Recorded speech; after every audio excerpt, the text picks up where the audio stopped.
Hello and welcome to the Marina Skua Podcast. My name's Marina and this is a podcast about yarn and knitting and seasonal making. It is November and I live in England, which means that the weather is contriving to be as depressing as possible. So today I'm sitting right next to my window in an attempt to get enough light to film, because I don't like using artificial light and the days are really short at the moment, which means I don't have a huge amount of time in which I can actually film, because I tend to be a bit of a night owl, so I don't get up particularly early, so I miss a lot of the morning daylight. But yeah, I'm going to be talking about some knitting I'm doing. I don't have a huge number of works in progress or finished objects for you, but the ones I have are good ones. And then later on I'm going to be showing you my very first attempt at making tortellini, which I hope you'll find interesting. I don't usually include cooking content on here, but it's something I've been spending a lot of time doing quite recently, so I thought I'd share a bit of that. So first up, finished objects. So these ones I showed in the last episode. Pair of socks. The pattern is Pebbles and Pathways by Mars, who is Hey Brownberry on all of the internet places, Ravelry, Instagram, YouTube. She's wonderful, check her out if you haven't already. I was using leftover yarn for these, so I started off with the sort of browny, reddy, corally colour, but I didn't quite have enough to make them as long as I wanted, and I had some of the same base, actually left over from the same shawl that I made with these yarns. And I had just enough to add a nice little cuff there. So they're slightly weird socks, because they've got a very long cuff, but I do really like them. I modified them slightly so that I've got moss stitch instead of garter stitch for the central panel, which I really like because I love moss stitch. I've been wearing these a bit, and they have, while I like them, they have strongly confirmed my distaste for superwash yarns, because, well, if you've been watching previous episodes, you might have seen I've been working with some natural fibre sock yarns this year, and I have a few more queued up, and it's probably going to carry on into next year, where I'm trying out sock yarns that don't use nylon for a strengthener or superwash process to make the fibre washable, because the superwash process strips off the scales of the yarn, which is what actually makes wool felt. So the scales stick together. The superwash process removes those, but in the process also removes a lot of the good properties of wool, like its bounciness and its ability to spring back into shape. And so superwash yarns tend to be quite floppy. Like if you have knit various things with superwash yarns, especially larger garments and shawls, you might have noticed that they tend to grow a little bit if you've used a slightly looser gauge, because there isn't that spring to draw the fibres back in together.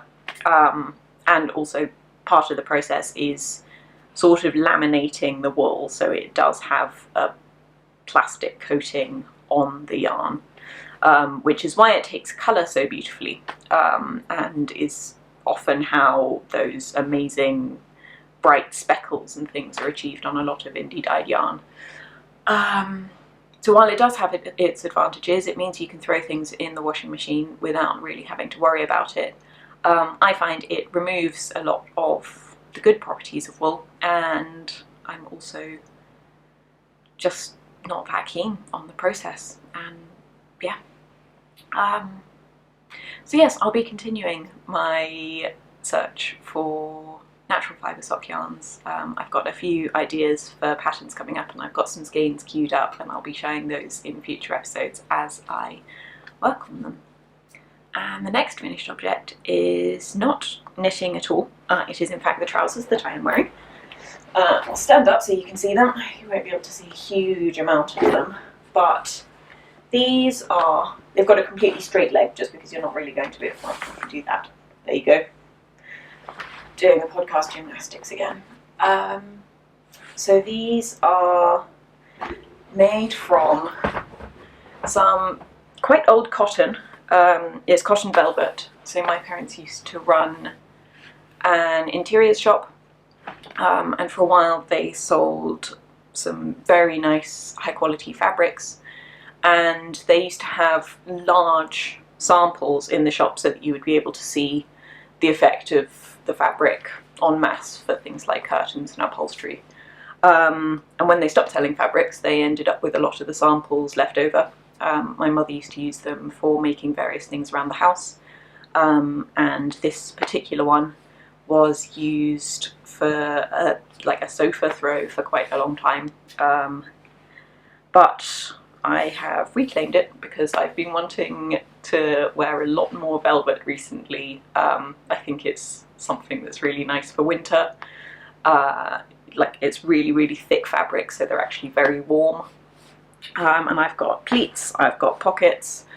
There's a nice high waist on them, which I really enjoy, and I'm generally a massive fan. And I did film the process of making them for my patrons, which is a new thing. I started a Patreon channel, so if you want to find out more about the trousers, you can check it out there. Yeah, that's all the finished objects I've got to show you. And then works in progress. I'm just going to show you the one because there are a couple ongoing from last time, but I haven't really worked on them much, and so they're not very exciting. So next up is this pair of mittens, which you're probably not going to be able to see much of the detail there, because I've got very low contrast colour work on here. Also, I'm actually going to, as part of my ongoing yarn management woes, I've realised that it's actually a lot easier to prevent the yarns from getting tangled up if I keep the balls for one of the colours in the individual mittens, which is loads of fun, but they make it all bulgy and hilarious. And I'm going to take them out just so I can show you properly, which probably means I'm going to get in an awful tangle. So these are, I've not really picked the best colours for showing off the design, but I really, really like the effect and I'm looking forward to them being finished. The pattern is Halo Mittens by Rebecca Mauser, who is Patsy55 on Instagram. This is actually a collaboration between Rebecca and me. The pattern is designed using my Mendip 4-ply yarn, and so Rebecca's version uses Bloom, which is the deep golden yellow colourway for the cuffs and what will be the thumb. You can't see, but there's a little row there of scrap yarn where I'll be picking that out to put in the afterthought thumb. And then she used this blue and the natural white for the main body of the mitten, and they're so pretty. I'm really enjoying this knit because it has a different pattern on the front and the back, and the cuffs will be folded up double and stitched to the inside, which is super exciting. So I am test knitting these for Rebecca, and they do need to be finished by tomorrow. So I'm going to be working on these a lot in the next couple of days, but that's fine because I'm really enjoying them and I'm nearing the end now. I've begun the decreases for the fingertips, and then I just have the thumb to go. And these will be a really nice at least temporary replacement for my zigzag mitts, which I made last year, where I lost one and I'm still annoyed at myself, and I will make another to replace it, but I'm not emotionally there yet. I still need to work on through the loss of that mitten and then psych myself up to make another one using 3 colours at once, which is just no fun. No one should do that. Don't do it. But yes, so that is that. I am still working on my cardigan and hat that I was working on last time, and they will probably make an appearance next month because I hopefully will have made a bit more progress on them then.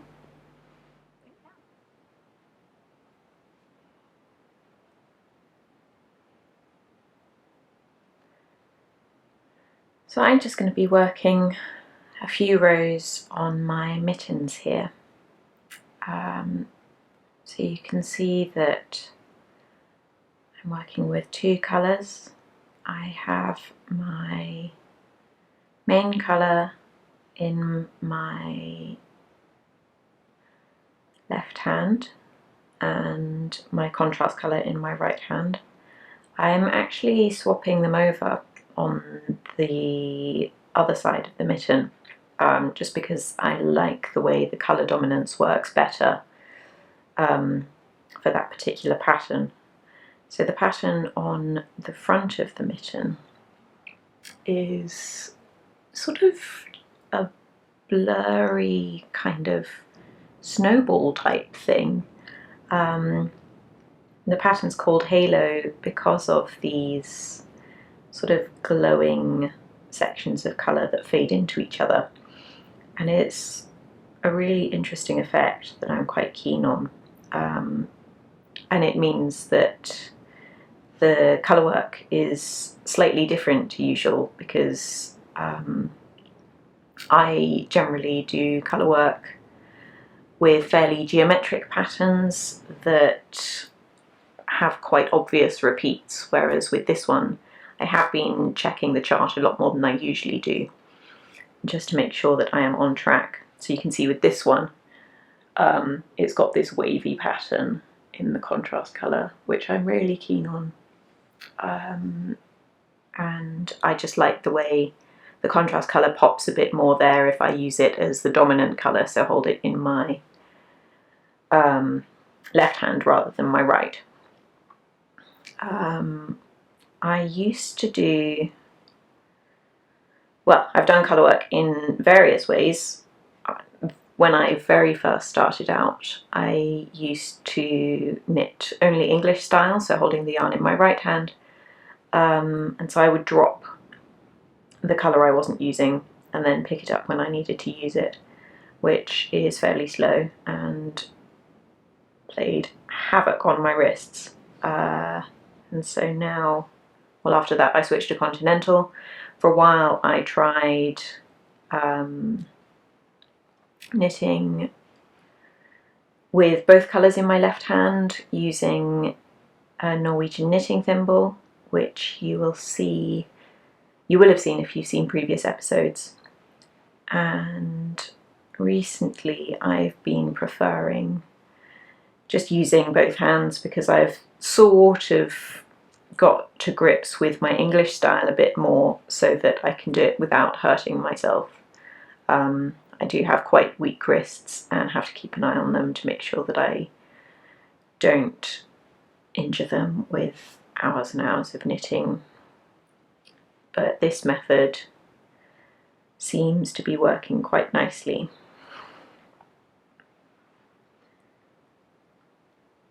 And I'm just checking. No, that one's not meant to be a contrast one. I'm not so familiar with the pattern now that I'm doing the decreases towards the top of the mitten, and so I need to check. I've got the chart on my phone just next to me here.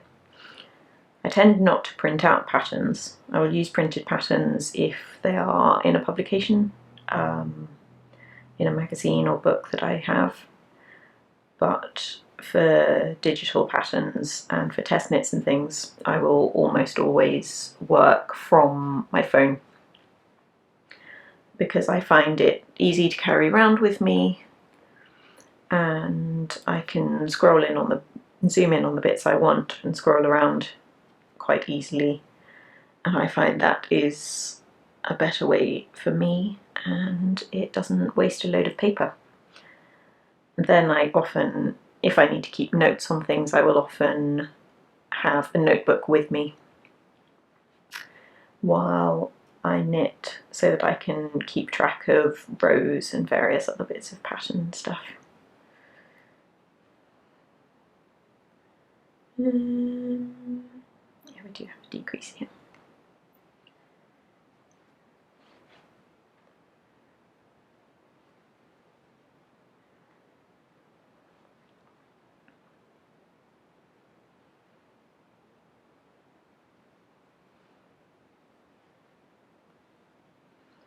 So you can probably see I have both of my main colour are in the same ball here, and then my contrast colours I've got in separate balls. Oh look, I've just lost that. I've said before that I'm not a good knitter, but I'm a capable knitter. I mess up all the time, and I'm good at fixing it. But I'm not very good at doing things properly in the first place. So yes, I have the little balls of contrast colour inside the mitten, which helps prevent those colours from getting tangled with the main colour, which is one of the main things I struggle with colour work. And I'm going to try it more and see if it will work for various things, because I think it could be a game changer. I'm quite enjoying it now, but it's working particularly well because the balls are the correct sort of size.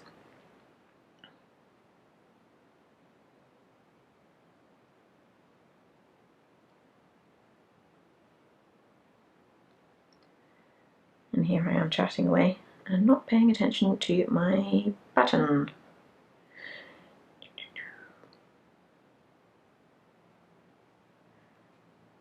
That's meant to be a contrast colour one.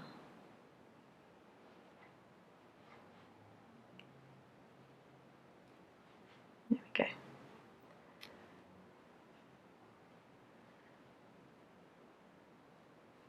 And I'm not a particularly speedy knitter working like this,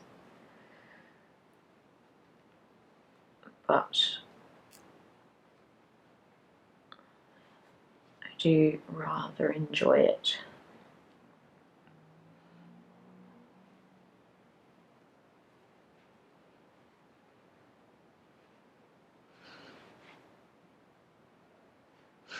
I'm hoping that I will finish the tip of the mittens, of the fingertips tonight, because I tend to do a lot of my knitting in the evenings while watching things with my husband.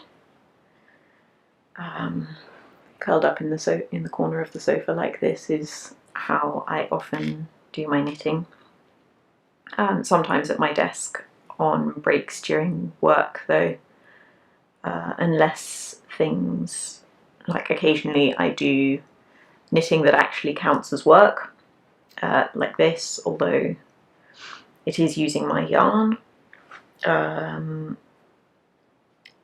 it's for a pattern that's in my yarn. I don't really consider it work because it's fun, and yeah, I enjoy it, and it's not something I've specifically been commissioned to do.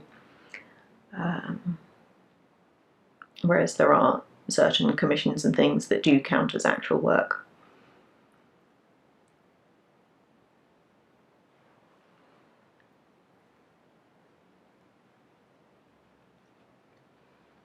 And this pattern, if I remember correctly, is going to be released on Sunday, which will be the 24th of November. And I'm going to be doing a little deal so that you can get skeins of the yarn for a reduced price with the pattern. And hopefully that will mean I get to see lots of other people's versions, because I really, really love seeing things that have been knitted in my yarn. There's just something properly special about it. Because I get to see the things I make, but we don't all make the same things or have the same tastes or think about our projects in the same way. Some people might choose to use yarn in a way that I would never think of. Sometimes people really surprise me with their combinations of colours, and I love that. I really, really enjoy it.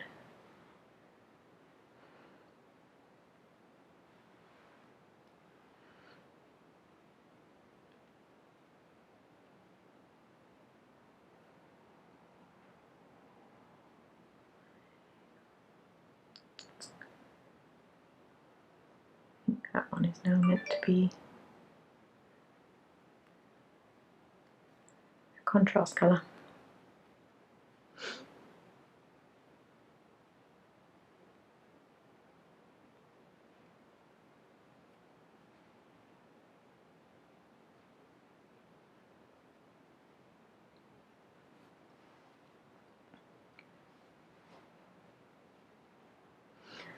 So yes, I'm losing the light now, and so I hope you've had a nice little time, quiet time knitting with me, whether you're actually knitting or not, or knitting vicariously through me.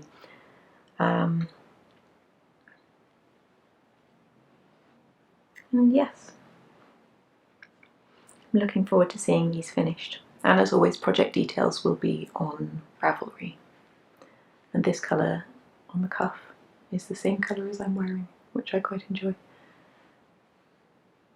Different patches, but yeah. Another thing I wanted to share, just because it's quite lovely, is that a while ago a follower and subscriber and now patron got in contact with me saying that she was going to be getting rid of a lot of her books on dyeing. And while I do an immense amount of reading on dyeing, a lot of it is from blogs and various sources on the internet, because I don't tend to splurge on books for myself. And while it's something I would like to do, it's not something I often get to. And so she's been contacting me to see if I'm interested in the books she has. And a couple of them are ones that I've actually had on my wish list for a very long time. And they are A Dyer's Manual by Jill Goodwin and Wild Colour by Jenny Dean. And a lot of people assume that I've already read the Jenny Dean book because it's basically like the manual for natural dyeing. And both of these are ones I've wanted for quite a long time because they're just really in-depth, great resources on dye plants and processes, and there's a huge amount of research that's gone into them. And while I'm likely to be doing a bit less natural dyeing over the winter, I'm really looking forward to reading through these so that I can plan things I'm going to be growing in my garden for next year. And the Jill Goodwin book especially has a nice section on woad and another on lichen dyeing, which I'm really looking forward to reading through. Because if you've been watching previously, you will have seen that I'm interested in both of those things, and they're quite embedded in the British textile tradition, which is something I'm really interested in because I'm very keen on local and historic methods, and so I'm really, really looking forward to getting into those and learning a lot more new things. And so to Anne, who sent me those, thank you so much. It's really, really kind and much appreciated.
Thank you so much for watching this episode. As always, I hope you've enjoyed it. If this is your first time watching, thank you so much for trusting me with a bit of your time, and if you are watching after previous episodes, then thank you so much for coming back. If you would like to keep up with what I'm doing in between episodes, you can sign up to my newsletter on my website, where all important product launches and various things will be sent out. I don't send newsletters super frequently, like a maximum of twice a month, just because I personally hate receiving loads and loads of emails. But it's a really good way to keep up with what's going on. And you can also keep track of me on Instagram, where I share a lot of my ongoing projects and what I'm working on at the moment. And as I mentioned earlier, you can join on Patreon if you want extra content. I have just started it up, and there are a couple of tiers that will give you access to additional videos and text posts and behind the scenes updates and things, and the money from that helps keep the podcast going, as well as a lot of my other making projects. And so anyone who contributes there is really, really appreciated, and I also appreciate those who just want to keep up with what I'm doing. So thank you so much, and until next time. Bye bye.